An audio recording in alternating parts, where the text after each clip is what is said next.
నేను దుబాక ఉప ఎన్నికలలో పోటీ చేసినప్పుడు ఇట్లా కాకుండా భయంగా వస్తుంటే అప్పుడు ఎవరు వస్తారు ఎవరు రారు, ఎవరు ఓట్లు వేస్తారో ఎవరు వేయరు, ఏమవుతుందో ఎట్లుంటుందో పరిస్థితిని భయపడుతుంటే మొదటి దెబ్బ దాకా కొంచెం కష్టం అనిపించేది. మొదటి దెబ్బ తాకిన తర్వాత రెండో దెబ్బకి దెబ్బని అనిపించలేదు. ముందుకు పోయినాం. దుబాక బీజేపీ గెలుస్తుందా అన్నాడు.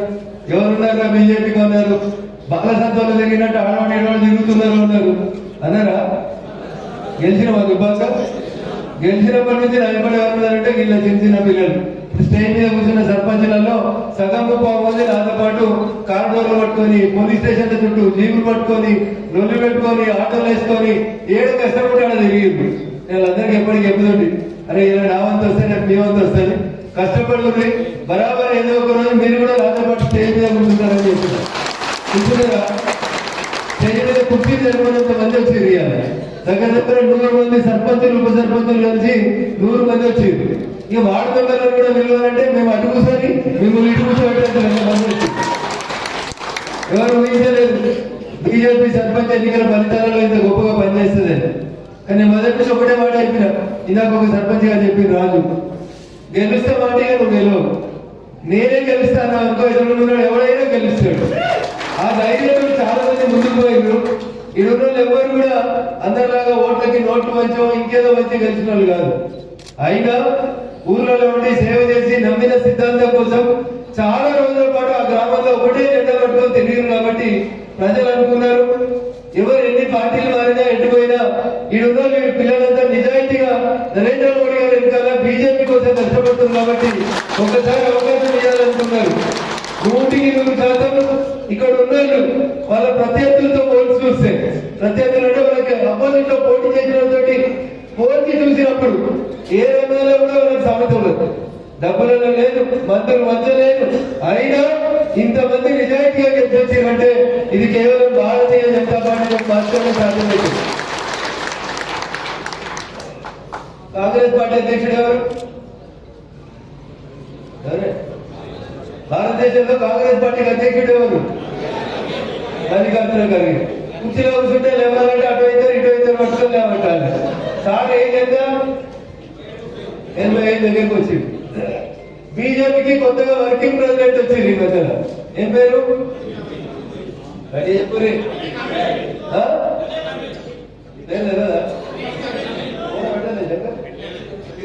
పక్కన ఉంది ఫోటో. నితిన్ నవీన్ భారతీయ జనతా పార్టీకి కొత్తగా వర్కింగ్ ప్రెసిడెంట్ వచ్చిరు. అన్ని అనుకూలంగా సాఫీగా ముందుకు పోతే భారతీయ జనతా పార్టీకి త్వరలోనే సిస్టమేటిక్ గా ప్రొసీజర్ ప్రకారం పోయిన తర్వాత అతి త్వరలోనే నూతన అధ్యక్షుడిగా నితిన్ నవీన్ గారు రాబోతుంది. నేను ఎందుకు కంపేర్ చేస్తున్నా అంటే ఖర్గే గారి ఏజ్ 85, నితిన్ నవీన్ గారి ఏజ్ 42. ఎంత ఎంతలే 42 నుంచి 45 మధ్యలో ఉన్నారు. ఖర్గే గారు ఎట్లున్నారు, నితిన్ నవీన్ గారు ఎట్లుంటారో చూడు పర్సనాలిటీ. అంటే ఆయన దాంట్లో సగం వయసు లేదు, అనుభవం కూడా సగం లేదు. వయసులో ఒక జాతీయ పార్టీకి 45 ఏళ్ల లోపు ఆల్ ఇండియా అధ్యక్షుడు వచ్చిండు, బీహార్ నుంచి వచ్చిండు. ఒక వ్యక్తి నిన్నదాకా బీహార్ రాజకీయాన్ని శాసించినటువంటి వ్యక్తి సడన్ గా ఇలా భారతీయ జనతా పార్టీకి త్వరలో ఇలా వర్కింగ్ ప్రెసిడెంట్ వచ్చిండు, త్వరలో పార్టీ అధ్యక్షుడు కాబోతుంది. ఇది వేరే పార్టీలలో సాధ్యమవుతుందా? మల్లికార్జున ఖర్గే పోతే కాంగ్రెస్ ప్రెసిడెంట్ ఎవరు? రాహుల్ గాంధీ పోయింది. రాహుల్ గాంధీ వద్దనుకుంటుంది కాంగ్రెస్. ఇంకెవరు వస్తారు ఆ ఇంట్లోకి వెళ్ళి? ప్రియాంక గాంధీ మొత్తం వస్తుంది, ఈ మధ్యలో కనబడతామని. కానీ మీరు ఒకసారి ఆలోచించారు, ఆ మహారాష్ట్రలో పార్టీ ఉంటుంది, పెద్ద పార్టీ ఎన్సీపీ అనే పార్టీ ఉంటుంది. ఎవరు ఎన్సీపీ అధ్యక్షుడు? శరద్ పవార్. ఎన్నేళ్ళు ఉంటాడు? 2 ఏళ్ళు ఇటువంటి 90 దగ్గర ఉంటాడు. ఎవడుంటాడు? ఇక వీళ్ళు ఆ పార్టీలకి నాయకుడు. మరి భారతీయ జనతా పార్టీ ఈ దేశంలో మార్పు కోరుతుంది, ప్రపంచమంతా భారతదేశంలో చూసేలా చేస్తుంది అంటే ఎవరి వల్ల సాధ్యమవుతుందంటే ఈ దేశంలో ఉన్నటువంటి ఇట్లాంటి యువతతోటి సాధ్యమవుతుందని నమ్మింది. కాబట్టి భారతీయ జనతా పార్టీ కొత్తగా తీసుకొచ్చినటువంటి నూతన వర్కింగ్ ప్రెసిడెంట్ గారు 45 సంవత్సరాల వయసులోపు ఉన్నాడు. అందుకని ఊరికే చెప్తాను, భవిష్యత్ అంతా మనలే, భవిష్యత్ అంతా మనలే అంటే చాలా మంది ఏడ గెలుస్తారు వీళ్ళు, సార్ బామోదులకి వస్తాడు రేపటి నుంచి ట్రాక్టర్ దులుతాడని అనుకున్నారు. ఇలా పోయినట్టు హైదరాబాద్కి నేను రాత్రి పోయినా ఇలా పోయినారంట. ఏమైతుందో చూద్దాం. కానీ ఒక విషయం మాత్రం గుర్తుపెట్టుకోవాలి, సార్ వచ్చినా కార్లు వచ్చినా, నోట్లు వచ్చినా, నోట్లు వంచేటోళ్ళు వచ్చినా, భవిష్యత్ ఎలక్షన్లలో ఎప్పుడు పార్టీ గుర్తు మీద జరిగే ఎన్నికలలో ఎప్పుడైనా ఈ రాష్ట్రాన్ని నడిపేది, భవిష్యత్తులో దిక్సూచి చేసేది ఎవరంటే అది భారతీయ జనతా పార్టీ తప్ప ఇంకొకటి కాదు. ఏ డౌట్ పడదు. నాకు తెలిసి నేను మొట్టమొదట రాజేందర్ గారు మాట్లాడిపించిన ఒక బూత్ అధ్యక్షుడు రాజేందర్ ఈ స్టేజ్ మీద చాలా మందికి తెలియదు, రాజేందర్ కూడా ఒప్పుకున్నాడు.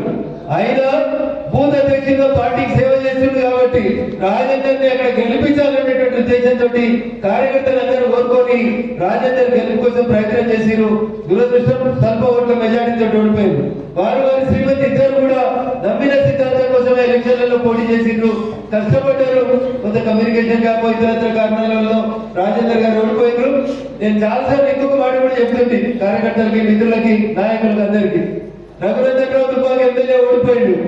చాలా మంది కార్యకర్తలు ఏడ్చిరు, బాధపడ్డారు. నేను కూడా కొంచెం ఇబ్బంది పడ్డాను. కానీ failures are the pillars of success. ఓటమిలని జయాలకి, అపజయాల నుంచి జయం వైపు నడవడానికి, వాటిని మెట్టుగా వాడుకోవడానికి ఒక సాధనంగా ఉపయోగపడ్డది. దుబ్బాక ఓడిపోయిందని చెప్పి నేను నేర్చుకుంటే ఇంట్లో కూర్చుంటే ఇలా మెదక్ పార్లమెంట్ కి మీ అందరూ ఆశీస్సులతో పోకపోదు. అందుకనే ఓడినవా గెలిచిన అనేది పక్కన పెట్టింది. జనంలో 24/7 మన సేవలు అందుబాటులో ఉండి నమ్మిన సిద్ధాంతం కోసం వీళ్ళు ఏ దాకా కొట్లాడతాడనేటువంటి ఒక విశ్వసనీయతని మీరు మీ ఊర్లో నిరూపించుకుంటే 100% అటున్న మీరు చాలా మంది మళ్ళీ వచ్చే మీటింగ్ కల్లా ఇంటికి కూడా వస్తారు. దాంట్లో ఎవరికి ఎట్లాంటి డౌట్ ఉండాల్సిన అవసరం లేదు. డౌట్ ఉందా? నాకైతే డౌట్ లేదు. చాలా మంది అంటుంటారు సిద్దిపేటలో ఊకే కొట్లాడతారు వాళ్ళకు పుట్టి నీళ్ళు అని. వాళ్ళకు పుట్టి నీళ్లు లేదు, మెట్టి నీళ్లు లేదు, వాళ్ళకు నిద్ర నీళ్లు తయారైతుంది.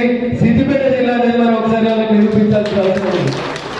చాలా మంది ఎక్కసెక్కలు పోతారు, ఏమైతుంది ఇంకా పోరగాళ్ళు ఏం చెప్తారు, ఊర్లో 10 మంది లేరు, మేము 10 ఏళ్ళు సర్పంచ్ చేసినాం, 10 ఏళ్ళు ఎంపీపీ చేసినాం, 10 ఏళ్ళు ఎమ్మెల్యే చేసినాం, మంత్రులు చేసినాం, మా దగ్గర మస్తు పైసలు ఉన్నాయండి. దేశంలో నరేంద్ర మోడీ గారి నాయకత్వంలో భారతీయ జనతా పార్టీ అధికారంలోకి వచ్చినప్పుడు చాలా స్పష్టంగా ఒక సంకేతాన్ని దేశ ప్రజలు ఇచ్చింది. రైల్వే ప్లాట్ఫామ్ మీద ఛాయ్ అమ్ముకున్నట్టుడైనా నిజాయితీగా ఈ దేశం కోసం నిలబడతాడంటే ఓట్లేస్తాం, గెలిపిస్తాం, ఈ దేశాన్ని నడిపించే బాధ్యత ఇస్తామన్నారు. కానీ టాటాలకు, బిర్లాలకు, అంబానీలకు, ఆదానీలకు ఓట్లేయలేదు, గెలిపించలేదు. ఒక్కసారి ఇచ్చిండ్రు, ఎట్లా పనిచేస్తామో చూసిరు. ఎట్లా పనిచేసినా మీరందరూ కూడా నేర్చుకోవాలి. వెనకాల ఉన్నారు మీరంతా వన్ టైం సర్పంచ్ కావద్దు. నరేంద్ర మోడీ గారి లాగా 1, 2, 3 ఎన్నిసార్లు మనం పోటీ చేసే అవకాశం ఇస్తే పార్టీ, ఎన్నిసార్లు మనం పోటీ చేసే అవకాశం రిజర్వేషన్ వస్తే అన్నిసార్లు మా ఊరికి పిల్లవాడు మంచిగా చేసిండు, ఈయననే సర్పంచ్ మీరు పనిచేయాలి తప్ప వేరే ఆలోచన చేయలేదు. ఎమ్మెల్యే ఉన్నారు, ఒక ఎమ్మెల్యే కాంగ్రెస్ పార్టీ ఉన్నాడు. ఏం చేస్తాం? అంత వాళ్ళే ఉన్నారు. ఏమైతుంది? ఏం కాదు గుర్తుపెట్టుకోరు. ఎమ్మెల్యేలకు రావాల్సినటువంటి నియోజకవర్గ అభివృద్ధి ఫండ్ 5 కోట్ల రూపాయల్ని కాంగ్రెస్ ప్రభుత్వం వచ్చినాక ఆపేసింది. ఇంతకుముందు 5 కోట్లు ఇచ్చారు టీఆర్ఎస్ వాళ్ళు. ఇచ్చి దానికి 2 కోట్లు విద్య కానీ, దీని కానీ, దానికని గుంజుకుంటారు. మళ్ళీ దాన్ని ఇంకో పెత్తనం పెడదు. జిల్లా ఇన్ఛార్జ్ మంత్రి సంతకం పెడితేనే ఈ 3 కోట్లు ఖర్చు చేయాలని ఇంకో పెత్తనం పెడదు. నేను దుబ్బాక ఎమ్మెల్యే గెలిచిన 3 ఏళ్లలో నేను ప్రపోజల్ పంపిస్తుంటే ముందుగాల ప్రపోజల్ దగ్గర పెట్టుకొని నానబెట్టి మెల్లగా మళ్ళీ టీఆర్ఎస్లతో దరఖాస్తు తెప్పించుకొని ఇవే పనులు రోడ్ల మీద చెత్త పోతుంది, మోరీలలో ఉన్నటువంటి చెత్త కూడా పోతుంది, కొంత రాజకీయ చెత్త కూడా పోతున్నటువంటి అవసరం వస్తుంది. చాలా మంది సర్పంచ్ ఎన్నికల ఫలితాలు వచ్చిన తర్వాత ఇటువైపు చూడడం స్టార్ట్ అయింది. భారతీయ జనతా పార్టీ వైపు చూడడం మొదలైంది. ఇప్పుడే పొరగాలి ఇట్లు వేసిరు. రేపు పార్టీ గుర్తిస్తే, బీజేపీ గుర్తు కనబడితే మళ్ళీ రేపు ఎంపీడీసీల పరిస్థితి ఏంటనేది ఇప్పటికే గ్రామాలలో అంతర్మదనం జరుగుతుంది. వేసుకొని ఇబ్బందులు జరిగిన మాట వాస్తవం. అందరికీ ఆశించిన స్థాయిలో కానీ, కొందరికి ఇంకొంత కానీ ఆర్థిక సాయం చేస్తుంటే ఇవాళ ఈ స్టేజ్ జరిగినంత మందిని సర్పంచులు గెలిచిండేవాళ్ళం అనేది వాస్తవం. అది వాస్తవం, 100% వాస్తవం. వాటిని భయపడాల్సిన అవసరం లేదు. కానీ నేను మళ్ళీ చెప్తా ఉన్నా, భారతీయ జనతా పార్టీ ఈ రాష్ట్రంలో దాదాపు 4 దశాబ్దాల నుంచి ఎప్పుడూ కొట్లాడుతూనే వచ్చింది తప్ప కార్యకర్తలు కానీ, నాయకులు కానీ డబ్బులు ఇతర పార్టీల్లో దోచుకోవడానికి అవకాశం రాలేదు. భవిష్యత్తులో వస్తే కూడా భారతీయ జనతా పార్టీ నాయకులు సేవ చేయడం కోసమే వస్తారు తప్ప దోచుకోవడానికి రాదు. డబ్బులు మంచిగా చెప్పి మనందరం నిరూపించాలంటే ఆ బాధ్యత గ్రామాలలో పొద్దున్నే ప్రతిష్ట కనబడేది మీరే కాబట్టి మీ మీదనే ఆధారపడి ఉంటారు. చాలా మంది సర్పంచులు కూడా రెండోసారి పోటీ చేసి ఓడిపోయారు. ఎందుకు ఓడిపోయారు? ఫస్ట్ టైం సర్పంచ్ అయినప్పుడు సరిగ్గా మోటార్ సైకిల్ కూడా లేకుండా చాలా మంది సర్పంచులు. రెండోసారి సర్పంచ్ పోటీ చేసి వచ్చేసరికి ఊర్లో 10 లక్షలతో బంగ్లా వచ్చే, 10 లక్షల కారు వచ్చే, ఎవరు నిలబెడతనే లేడా ఊర్లో అన్నింటిలో వాడేసాక గెలవచ్చు అనుకున్నారు. అది జనం సైతం.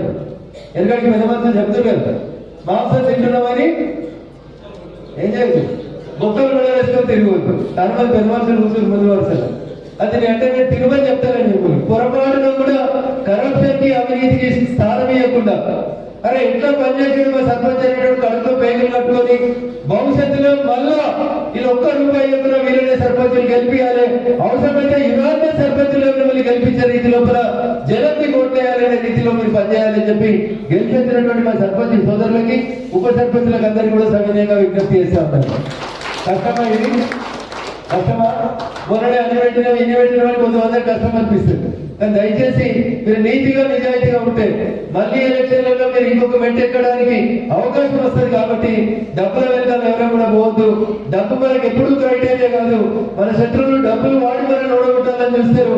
మనం నీతిగా నిజాయితీగా పని చేసి అరే ఈ భారతీయ జనతా పార్టీల తోటే పని అవుతుందనేటువంటి విశ్వాసాన్ని ఇప్పటికే తెలంగాణ పల్లెటూళ్ళలో ఎట్లా కల్పించినమో ఇదే దీన్ని మనం ముందుకు తీసుకుపోవాలని చెప్పి మీకు అందరు కూడా నేను సవినయంగా విజ్ఞప్తి చేస్తూ, సిద్దిపేట జిల్లాలో భారతీయ జనతా పార్టీ సర్పంచ్ ఒకళ్ళు, ఇద్దరు, ముగ్గురు రామచంద్ర నేపాల్ ఎప్పుడైనా డబ్బులు డిజిటల్ కనబడదు.